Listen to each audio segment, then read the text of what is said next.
সবাইকে আজকের আলোচনায় ওয়েলকাম জানাচ্ছি। আলোচনায় যাওয়ার আগে একটা বলার বিষয় যে তোমাদের যে কোশ্চেন পাঠিয়েছিলাম, তো আশা করব সেই প্রশ্নের উত্তর, বিশেষ করে শর্ট কোশ্চেন এমসিকিউ বা এসিকিউ, তোমাদের যে বিবৃতি, শূন্যস্থান, এই ধরনের যে কোশ্চেনগুলো আছে সেগুলো বলেছিলাম নিজেরা করার চেষ্টা করবে। না পারলে কমেন্ট করে জানাবে। আশা করব সবাই পেরেছো। যদি কারো অসুবিধা থাকে আমাকে কমেন্ট করবে, ঠিক আছে? তো আজকে আমরা নতুন একটা অধ্যায় আলোচনা শুরু করব, পঞ্চম অধ্যায়। এই পঞ্চম অধ্যায়টা হচ্ছে বিকল্প চিন্তা এবং উদ্যোগ। বিকল্প চিন্তা উদ্যোগটা কি না, উপনিবেশিক শাসনকালে মানে ইংরেজদের রাজত্বকালে পাশ্চাত্য শিক্ষার মাধ্যমে একটা আধুনিক শিক্ষা ব্যবস্থা গড়ে ওঠে, যার জন্যে আমাদের দেশীয় শিক্ষাও প্রভাবিত হয় এবং ইংরেজদের বা উপনিবেশিক আগ্রাসনের বিরুদ্ধে একটা বিকল্প চিন্তা ভাবনা শুরু হয়েছিল এবং ভারতীয়রা নিজ উদ্যোগে বেশ কিছু পরিকল্পনা গ্রহণ করেছিল। যেমন হচ্ছে ছাপাখানার উদ্যোগ একটা শুরু হয়েছিল। ছাপাখানা, বাংলা ভাষায় ছাপার কাজ শুরু হয়েছিল, যার জন্যে যে একটা সময় একটা যে বই মানুষের হাতে মানে সহজে আসতো না, অনেক ব্যয় সাপেক্ষ ছিল, খরচ সাপেক্ষ ছিল, সেটা কিন্তু ছাপাখানা আবিষ্কারের ফলে সেটা সহজ হয়। যার জন্য একটা শিক্ষার একটা বিশাল প্রভাব বা শিক্ষা বিস্তার ঘটে, গণশিক্ষার বিস্তার ঘটে বিভিন্ন ধরনের বই বাংলায় ছাপানোর ফলে। এছাড়া নিজ নিজ উদ্যোগে অনেক ভারতীয় বিভিন্ন গবেষণাগার স্থাপন করেছিলেন, এই অধ্যায়ে আমরা পড়ব। কারিগরি শিক্ষা প্রতিষ্ঠান গড়ে উঠেছিল এবং এই অধ্যায়ের শেষ অংশে যেটা আছে, রবীন্দ্রনাথ শান্তিনিকেতনে, যেটা আগে নাম ছিল ভুবনডাঙ্গা, সেখানে ব্রহ্মচর্যাশ্রম বিদ্যালয়, আশ্রমিক শিক্ষা প্রতিষ্ঠান গড়ে তুলেছিলেন। এইভাবে ভারতীয়রা নিজ উদ্যোগে বা ঔপনিবেশিক আগ্রাসনের বিরুদ্ধে একটা বিকল্প চিন্তা ভাবনা শুরু করেছিল। তো আজকে যে পাঠটা আমরা প্রথমে আলোচনা করব, যে ছাপাখানা ভারতবর্ষে এসে পৌঁছেছিল এবং ছাপাখানার মাধ্যমেই একটা যে বিরাট একটা গণশিক্ষার প্রসার ঘটেছিল এবং শিক্ষা ব্যবস্থাটা অনেক সহজ হয়ে গিয়েছিল, যেটা একটা সময় শিক্ষা ব্যবস্থা কঠিন একটা সমস্যার মধ্যে ছিল, কারণ বই সহজে পাওয়া যেত না বা সহজলভ্য ছিল না। তো আজকে জানবো ছাপাখানার যে বিভিন্ন যে ছাপাখানাগুলো গড়ে উঠেছিল, এখানে কারা প্রতিষ্ঠা করেছিলেন এবং ছাপাখানাটা ভারতবর্ষে আগমন হয়েছিল কখন, কিভাবে, সেটা আমি এই বোর্ডে সবটাই লিখেছি। আজকে এই পর্বটা দিয়েছি আমি প্রথম পর্ব, যেহেতু নতুন একটা অধ্যায়। এ বিকল্প চিন্তা এবং উদ্যোগ লেখা আছে ছাপাখানার সূচনা সম্পর্কে প্রাথমিক ধারণা। ছাপাখানার কাজ কিন্তু আমাদের ভারতবর্ষে শুরু হয়নি, তোমরা জানো এটা চীন দেশে প্রথম শুরু হয়, কারণ প্রযুক্তির দিক থেকে চীন অনেকটা এগিয়ে, বহুকাল আগে থেকেই প্রযুক্তি থেকে অনেকটা এগিয়ে আছে। তো চীনে যেমন কাগজ প্রথম তৈরি হয়, চীনেতেই প্রথম ছাপার কাজ প্রথম ওখানেই শুরু হয়েছিল। এখানে যদি তোমাদের এই বিষয়টা যদি ছোট মানে পড়তে যদি অসুবিধা হয়, ভিডিও চলাকালীন জুম করলে বুঝতে পারবে। মনে হচ্ছে এই এই লেখাটা আমার কোথায় যেন মনে হচ্ছে প্রথম যখন ছাপাখানার কাজ শুরু হয় সেই ধরনেরই একটু লাগছে, আমি একটু আলাদা করে লিখেছি। চীনে প্রথম ছাপার কাজ শুরু হয়েছিল, লিখেছে দেখো, প্রথম মুদ্রণ শিল্পের উদ্ভব হয় কোথায় না চীনে। কত সালে? 220 খ্রিস্টাব্দে। এই চীনেতে পৃথিবীর প্রথম ছাপা বই হীরক সূত্র এখানে ছাপা হয়েছিল। পৃথিবীর প্রথম মুদ্রিত বই, প্রথম ছাপা যে বইটা ছাপা হয়েছিল, বইটার নাম হচ্ছে হীরক সূত্র। এই বইটা পাওয়া গিয়েছিল চীনের একটা গুহা থেকে। সালটা ছিল 868 খ্রিস্টাব্দে, অনেক সময় অষ্টাদশ শতকে। অনেক সময় বলা যায় চীনের ছাপাখানার কাজ শুরু হয়েছিল অষ্টাদশ শতকে। ছাপার কাজটা শুরু হয়েছিল বা মুদ্রণ যন্ত্র যখন আবিষ্কার হয় সেটা 220-তে। কিন্তু যখন চীনের একটা গুহাতে বইটি পাওয়া গিয়েছিল হীরক সূত্র, সেটা 668 খ্রিস্টাব্দে। চীনে যে পদ্ধতিতে ছাপার কাজ হতো সেটাকে বলা হয় জাইলোগ্রাফি। কাঠ বা পাথরের দ্বারা যে মুদ্রণ ব্যবস্থা, সেটাকে জাইলোগ্রাফি বলা হয়। মানে সেখানে খোদাই করা হতো, কাঠের উপরে অক্ষর খোদাই করে বা পাথরের উপরে অক্ষর খোদাই করে সেই ধরনের তারপরে ছাপার কাজটা করা হতো, অক্ষরগুলোকে সাজিয়ে নেওয়া হতো। তাই কাঠ এবং পাথরের মাধ্যমে যে মুদ্রণ ব্যবস্থা সেটাকে জাইলোগ্রাফি বলা হয়। চীনের এই পার্টটা গেল। তাহলে এবারে চীন থেকে আরব আরব দেশে এবং ইউরোপ মহাদেশের বিভিন্ন জায়গায় ছাপার কাজ শুরু হয়েছিল, এখান থেকে ছড়িয়ে পড়েছিল। এখানে যে আলোচনা করতে হবে সেটা হচ্ছে জার্মানির যে আধুনিক ছাপাখানার জনক যাকে বলা হয় গুটেনবার্গকে, নামটা হচ্ছে জোহানেস গুটেনবার্গ। তার জন্ম হচ্ছে জার্মানির মেন্স শহরে, যেখানে ছাপাখানা আবিষ্কার করেছিলেন। জার্মানির মেন্স শহর কত সালে না 1454 সালে। এই 1454 সালে গুটেনবার্গ জার্মানির মেন্স শহরে ছাপাখানার কাজটা শুরু করেছিলেন। সেই জন্য তাকে কি বলা হয়? আধুনিক ছাপাখানার জনক বলা হয়। এরপর জার্মানি থেকে বা ইউরোপ থেকে ভারতবর্ষে যারা এই ছাপাখানাটাকে নিয়ে এসেছিল, ছাপার কাজটা বা মুদ্রণ ব্যবস্থা যে চালু করেছিল, আধুনিক মুদ্রণ ব্যবস্থা, এই যে এখানে লেখা আছে দেখো, ভারতে কারা ছাপার কাজটা শুরু করেছিল? পর্তুগিজরা। ভারতবর্ষে যারা ছাপাখানা প্রথম প্রতিষ্ঠা করেন তারা হচ্ছেন পর্তুগিজ।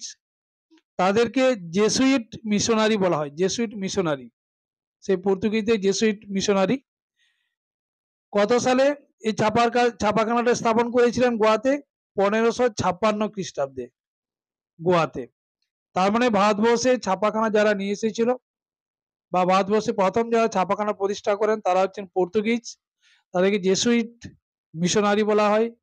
1556 সালে এবং গোয়াতে তারা ছাপাখানা স্থাপন করেছিলেন। এইভাবে ভারতবর্ষে ছাপাখানার আগমন হয়েছিল বা মুদ্রণ যন্ত্রের আগমন ঘটেছিল।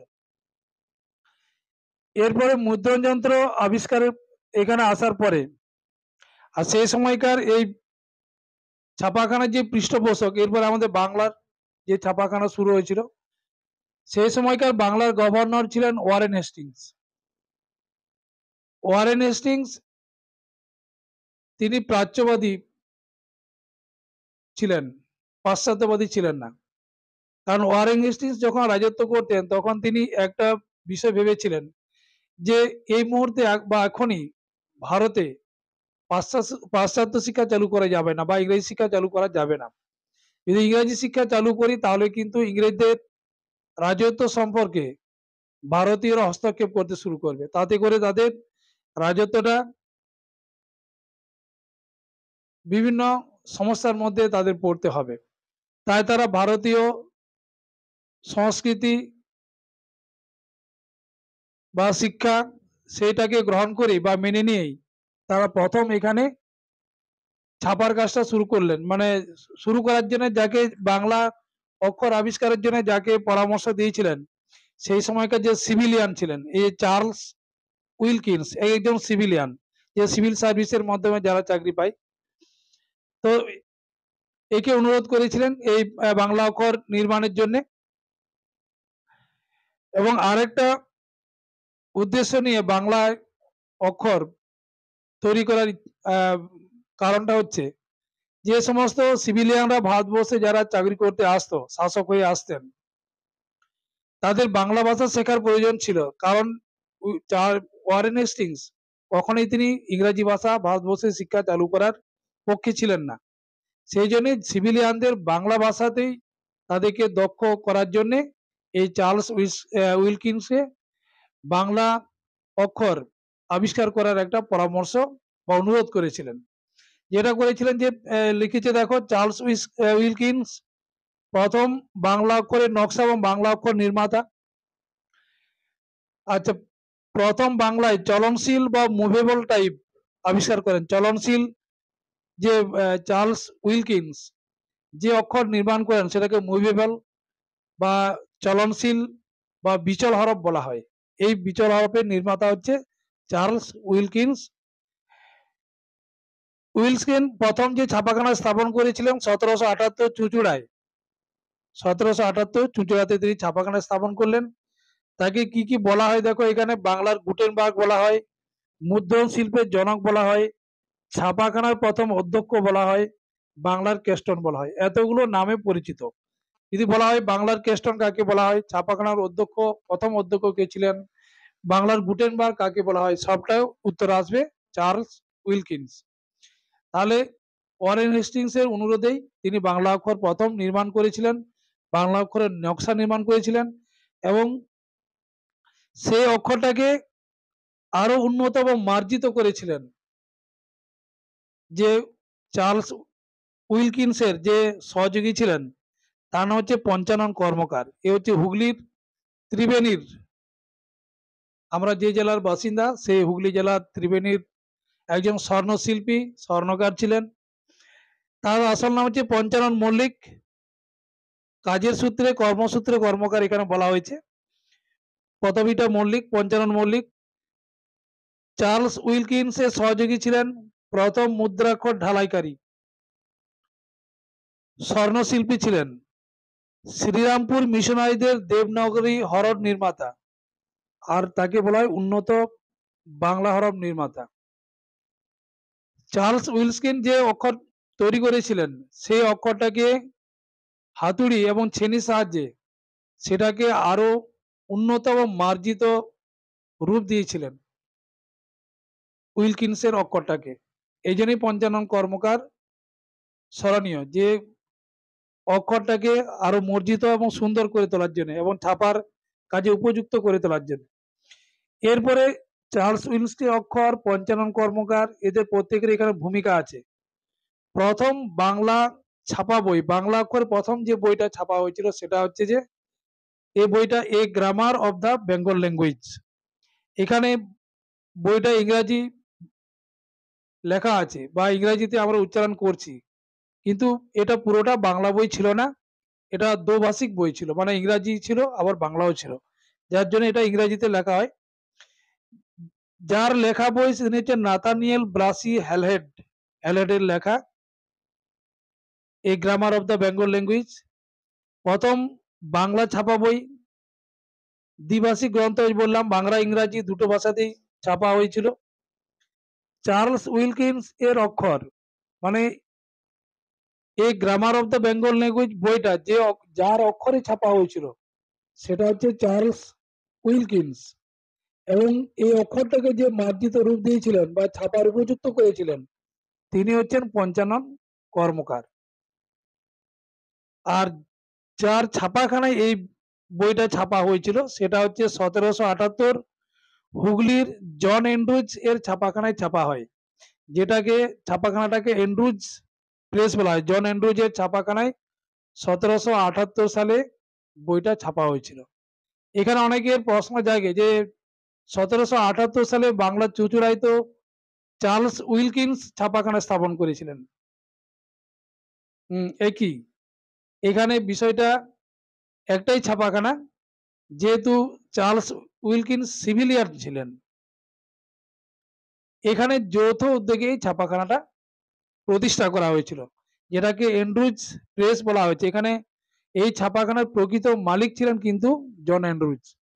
তাই চার্লস উইলকিন্সের যে ছাপাখানা বা জন অ্যান্ড্রুজের যে ছাপাখানা একটাই, সেটার মালিক জন অ্যান্ড্রুজ। এই 1778 সালে তাহলে প্রথম যে বাংলা বই ছাপা হয়েছিল এই বেঙ্গল অফ দ্য ল্যাঙ্গুয়েজ, এই বইটা কার অক্ষর ব্যবহার করা হয়েছিল না চার্লস উইলকিন্সের অক্ষর। এই অক্ষরটাকে কে মার্জিত রূপ দিয়েছিলেন? পঞ্চানন কর্মকার। কার ছাপাখানায় ছাপা হয়েছিল? জন অ্যান্ড্রুজের ছাপাখানায়। কত সালে? 1778 সালে। কোন প্রেসে ছাপা হয়েছিল? প্রেসটার নাম হচ্ছে অ্যান্ড্রুজ প্রেস। ঠিক আছে, এরপরে হচ্ছে কলকাতা। এটা তো বললাম বাংলায় প্রথম যে ছাপাখানা যারা প্রতিষ্ঠা করেছিলেন, এই যে জন অ্যান্ড্রুজ হুগলি জেলায় হুগলির চুঁচুড়াতে ছাপাখানা স্থাপন করেছিলেন। এরপর কলকাতায় প্রথম কে ছাপাখানা প্রতিষ্ঠা করেছিলেন? এখানে হচ্ছে জেমস অগাস্টাস হিকি, যেটা আমার বেঙ্গল গেজেট, একটা ইংরেজি সাপ্তাহিক পত্রিকা। এখানে বিষয়গুলো লেখা আছে দেখো। জেমস অগাস্টাস হিকি কলকাতাতে প্রথম ছাপাখানা স্থাপন করেছিলেন। বাংলায় কিন্তু জন অ্যান্ড্রুজ, কলকাতায় হলে অগাস্টাস হিকি কলকাতায় প্রথম ছাপাখানা স্থাপন করেন। কত সালে? 1777 সালে। জেমস অগাস্টাস হিকি যে পত্রিকা প্রকাশ করতেন সেটা প্রকাশ করেছিলেন 1780 সালে। এই বেঙ্গল গেজেট পত্রিকা, বেঙ্গল গেজেট পত্রিকা যে প্রকাশ করেছিলেন সেটা 1780। ছাপাখানা স্থাপন করেছিলেন 1777। এই পত্রিকা বেঙ্গল গেজেট পত্রিকা হচ্ছে ইংরেজি সাপ্তাহিক পত্রিকা।